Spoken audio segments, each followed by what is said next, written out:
she lived here. So it's great to be here to cherish this place in her name. To give you some background, we were very young. Diana was 19 years old. I think I might have been 20. We lived here for about 18 months, not quite as Netflix would have you all believe in the Crown, but very happily with much laughter. And then one day, Diana met up with Prince Charles a couple of times. And not long afterwards, the doorbell rang, and I answered it, and there was a man there. And I called over my shoulder to Diana and said, "I think the man from the garage is here. You are from the garage, aren't you?" And he said, "No, I'm from the Daily Express." And I went, "Oh." And that was when we were joined by the world's press. I think it's fair to say that we had absolutely no idea how to handle them. They were professional, seasoned reporters who descended on us from everywhere. And if you look around you now, this is nothing. They were desperate for comments and photographs, trying to look through the windows. We used to call them by their full names, Mr. Whittaker or Mr. Woods. Always Mr. in some desperate attempt to put some distance between us. And we thought if we were polite, we never lied, we just evaded the truth and smiled, that they would be gentle with us and step back a bit. I'm not sure they did.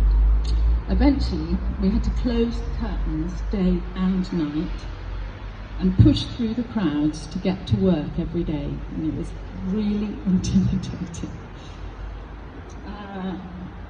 Interestingly, none of us, including Diana, received any help.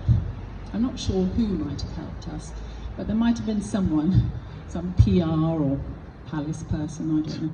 Anyway, the only thing I remember being told at the time was that we should look under our cars for bombs. Sadly, none of us had read the handbook for bomb spotting, so we really didn't know where to begin with that one. The situation was surreal. I think it was here at Cohen Court that Diana learned to play cat and mouse with the press, with the backing of us flatmates, which I always feel sounds slightly more like a band, Diana and the flatmates. But anyway, we formed a team who together began to play this crazy game of avoiding the press. We thought it was really funny at the time, and Diana revelled in it. I think one of her favourite occasions was the time that she was due to meet Prince Charles for a weekend.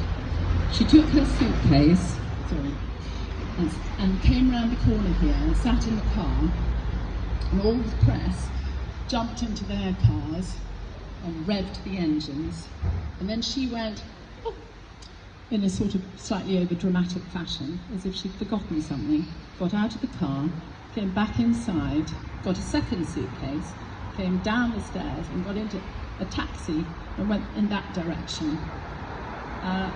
I think it was 1:30 in the morning when the doorbell finally went, and a sad voice said, "Is Diana ever coming out again?"